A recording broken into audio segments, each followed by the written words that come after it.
Donc je vais plutôt continuer avec une présentation tout aussi théorique que la précédente, parce qu'il faut quand même... La théorie du cycle autrichien est avant tout une théorie, et dans la présentation suivante, il y aura une application à la crise récente. Et je commencerai par expliquer d'abord de quoi on parle, de quoi il s'agit, qu'est-ce que c'est qu'un cycle économique. Je vous donnerai ensuite l'explication autrichienne standard, et je présenterai à la fin quelques raffinements plus récents. Donc de quoi s'agit-il? Enfin, j'ai aussi fait un PowerPoint, mais vous pouvez le prendre en tant que support papier plus tard. J'ai décidé de ne pas le faire défiler. Alors, quand on parle de cycle économique, il s'agit en fait de variations de l'activité économique générale et des prix, qu'on appelle des fluctuations, mais qui sont des fluctuations d'un type tout à fait particulier, qui ont quelques caractéristiques, qui suivent d'abord une séquence tout à fait particulière. D'abord une phase d'expansion de l'activité économique, qu'on appelle le boom, suivie par une crise, appelée point de retournement, et ensuite par une récession, donc une décroissance de l'activité économique et des prix. Et cette phase ensuite est suivie par une autre phase cyclique du même type. Ensuite, il s'agit de variations de l'activité économique qui sont généralisées. Et ça, c'est important, qui touchent plus ou moins tous les secteurs de l'économie, et non pas un seul secteur. Chose très importante également, il s'agit de variations qui sont non intentionnelles. C'est-à-dire qu'on ne désire pas la crise et on ne désire pas la récession. On voudrait bien se passer de la baisse d'activité économique qu'on observe après l'expansion. Et ça, c'est un point très important qu'il faut souligner. C'est pour ça que j'ai fait un petit graphique, une présentation schématique plutôt, qui représente aussi bien que mal l'activité économique générale, parce qu'on ne peut pas la résumer en un chiffre quelconque, mais imaginons qu'un tel chiffre puisse exister sur l'axe du temps. Et YP pour produit ou activité économique potentielle. C'est ce que les individus désirent et pourraient produire avec la totalité des ressources disponibles. Alors, il y a une phase d'expansion qui est suivie par une phase de baisse de l'activité économique, mais qui est voulue par les agents économiques. Suite, par exemple, à un changement dans les préférences. La préférence pour le présent diminue, augmente. Les individus épargnent moins de manière volontaire parce qu'ils désirent se contenter de plus de loisirs, par exemple. Et nous avons ici une baisse de l'activité économique qui est en réalité une baisse équilibrée, qui est souhaitée par les individus. Et ensuite, suite à une autre variation de la préférence pour le présent, les individus se mettent de nouveau à constituer une épargne nette, comme Gabriel l'a expliqué, à accumuler des richesses et à augmenter leur production, et ainsi de suite. Donc ici, en fait, il ne s'agit pas d'une crise et d'une récession, mais d'un changement dans les biens matériels produits par l'économie qui est désiré par les individus. Ce n'est pas ce dont on parle dans la théorie du cycle. Dans la théorie du cycle, on parle d'un retournement de la production qui n'est pas désirée, dont on s'en passerait bien. Et voici le trend qui correspondrait à ces mêmes préférences individuelles, mais en présence de cycle économique. On aurait une augmentation de l'activité moins importante que souhaitée à l'équilibre, qui ensuite suivrait dans la phase de récession le développement désiré par les individus, et ensuite de nouveau une trajectoire moins importante que celle de la croissance d'équilibre, et ainsi de suite. Et avec le cycle économique, on va s'éloigner de plus en plus de la trajectoire désirée des biens physiques disponibles dans l'économie. Donc c'est ce point-là que je vais expliquer plus en détail, que je vais comparer après avec la conception du mainstream, ou néoclassique, ou keynésienne, du cycle économique, qui est représenté sur le deuxième schéma, mais je vais y revenir un peu plus tard dans ma présentation. Et dernier élément, donc il s'agit de variations qui concernent l'activité économique générale, également les prix qui sont généralisés à tous les secteurs de l'économie, qui sont non intentionnelles, non désirées, mais qui sont également récurrentes. Donc, après un cycle économique sera suivi un peu plus tard par un autre cycle économique, et ainsi de suite. Et une bonne théorie des cycles économiques doit être capable d'expliquer tous ces phénomènes. Hein? Donc l'avènement de la crise, sa nécessité après le boom, la récession et la récurrence également des cycles économiques à travers le temps. L'implication analytique est qu'il faut construire une théorie des erreurs généralisées récurrentes.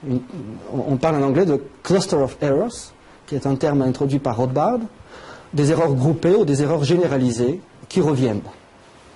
Et la première construction d'une telle théorie a été initiée par Ludwig von Mises dans un traité dont on a déjà parlé en 1912, la théorie de la monnaie et du crédit, qui est véritablement le premier traité d'économie consacré aux questions monétaires.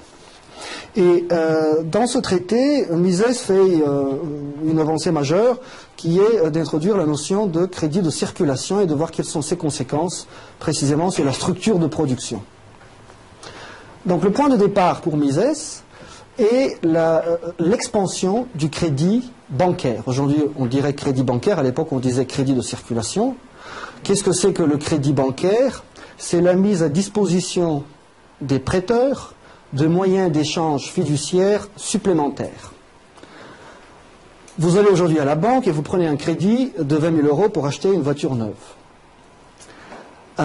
S'il s'agit véritablement d'un crédit bancaire, et c'est difficile de dire aujourd'hui puisque les banques sont tout aussi des banques de prêt que des banques à réserve actionnaire, mais dans la mesure où il s'agit d'un véritable crédit bancaire, aucun autre agent dans l'économie n'a renoncé à la dépense de ces 20 000 €.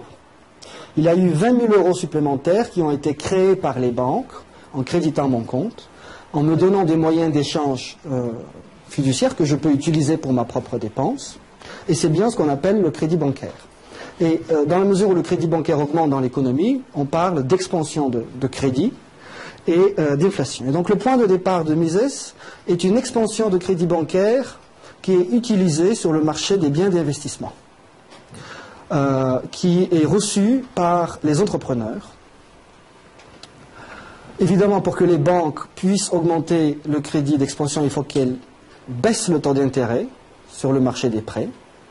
Et cette baisse du taux d'intérêt sur le marché des prêts va faire croire aux entrepreneurs qu'il existe des ressources supplémentaires dans l'économie et qu'ils peuvent commencer des processus de production nouveaux.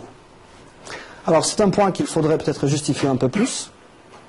Comme Gabriel l'a expliqué, le taux d'intérêt, enfin, la structure de capital d'une économie, qu'on peut appeler structure de production, pour qu'elle puisse être soutenue dans le temps, il faut qu'il existe un niveau d'épargne brute dans l'économie. Et la genèse, la régénération de ce niveau d'épargne brute dépendra des préférences des individus, de leur choix intertemporel entre consommation présente et épargne, on pourrait dire presque consommation différée. Et le taux d'intérêt dans une économie, le taux d'intérêt d'équilibre, est tel que l'épargne générée par les choix intertemporels des individus est juste suffisante pour commencer et terminer tous les processus de production qui prennent du temps. Pour mettre en place des processus de production supplémentaires, il faudrait générer plus d'épargne. Il faudrait donc un effort d'épargne nette. Et l'indicateur qu'une épargne nette est en train de se constituer dans l'économie, c'est une baisse du taux d'intérêt pour les entrepreneurs. Et donc, lorsque les banques diminuent le taux d'intérêt dans l'économie, les entrepreneurs croient qu'il existe des ressources supplémentaires. Et cette baisse du taux d'intérêt rend effectivement leurs calculs rentables. Selon leurs calculs, au nouveau taux d'intérêt, de nouveaux processus de production peuvent être commencés. Et les entrepreneurs vont commencer ces nouveaux processus de production avec les moyens d'échange fiduciaires qui sont mis à leur disposition par les banques. C'est le point de départ de l'expansion économique dans la vision de Mises. Le début de l'expansion. Et les entrepreneurs vont donc commencer à allonger la structure de production. Pour prendre l'exemple de Gabriel, ils vont croire qu'ils ont suffisamment de ressources pour construire une facilité d'irrigation de la terre. Et dans son exemple, vous avez bien vu, on est passé d'un processus de production du pain de 3 périodes à 4 périodes. On a introduit un stade supplémentaire de production, ce qui permettait à la fin des 4 périodes d'avoir plus de pain. Mais entre-temps, il faut soutenir toute la structure de production. Or, les entrepreneurs, avec la baisse du taux d'intérêt, suite au crédit, à l'expansion du crédit bancaire, croient qu'il y a suffisamment d'épargne pour irriguer précisément les terres et introduire un nouveau stade de production dans l'économie. Et donc la structure de production de l'économie va s'allonger. Mais cet allongement n'est pas soutenable, parce que cette même structure ne s'est pas rétrécie. Hein. Les individus n'ont pas véritablement réduit leur consommation finale. Et en réalité, dit Mises, et c'est un exemple que Rothbard reprend, on est exactement dans la situation d'un promoteur immobilier qui a à sa disposition suffisamment de briques pour construire 4 maisons, mais il croit pouvoir en construire 5. Il se lance dans la construction des 5 maisons. Tout va bien jusqu'au fondement, jusqu'au mur, puisque pour construire les murs, il y a suffisamment de ressources encore. Mais lorsqu'on arrive à la toiture, on se rend compte qu'on ne peut pas terminer les 5 maisons, mais seulement 3. Et là, c'est précisément le moment de la crise. Donc, cette baisse du taux d'intérêt artificielle, non pas due à une épargne nette supplémentaire, va générer un déséquilibre temporel qui, tôt ou tard, va se révéler dans une crise d'impossibilité physique de terminer tous les processus de production. Mais avant cela, les entrepreneurs qui reçoivent les moyens d'échange supplémentaires vont renchérir sur le marché des biens d'investissement pour pouvoir attirer les facteurs de production dans leurs entreprises. Et ceci va faire monter les prix des facteurs de production dans un premier temps.